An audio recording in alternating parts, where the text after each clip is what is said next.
A Southeast Texas lawmaker tonight has presented a bill to reduce fines and keep kids out of detention when they're not in school because of truancy. Lawmakers have filed at least 20 bills so far to change truancy policies in Texas. KFDM's Jessica Crawford joins us live from the Minnie Rogers Juvenile Justice Center with details. Jessica? Kelly, a committee hearing about those bills is going on as we speak. It's an effort to keep kids out of detention centers like this one.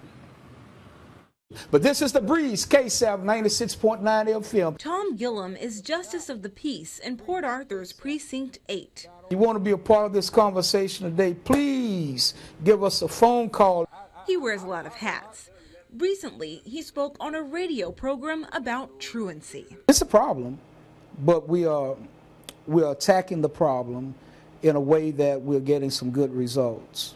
Texas Appleseed disagrees. The organization says results of its recent study show Texas prosecutes truancy more than any other state, and the consequences impact low-income and minority students more than others. Those students who are being fined are the ones who are most likely to have trouble paying the fines. Texas Appleseed believes instead of fines, the courts should take an individualized approach to get to the root of truancy. Something Gillam says the courts always offer before fining students or parents. Whether it's outpatient drug treatment or whatever it is, if it's a psychosocial evaluation, if it's gang awareness, if it's drug awareness, if it's truancy prevention, and the list goes on and on and on.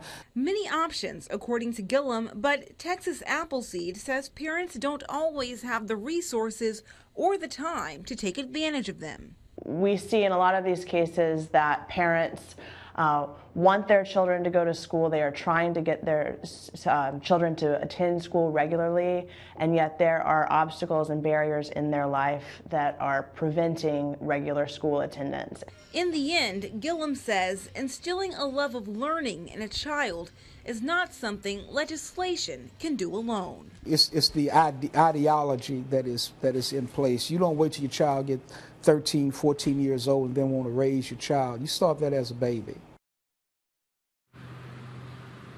According to Texas Appleseed, Texas is one of only a few states that prosecutes truancy in criminal courts. Live in Beaumont, I'm Jessica Crawford, KFDM 6 News.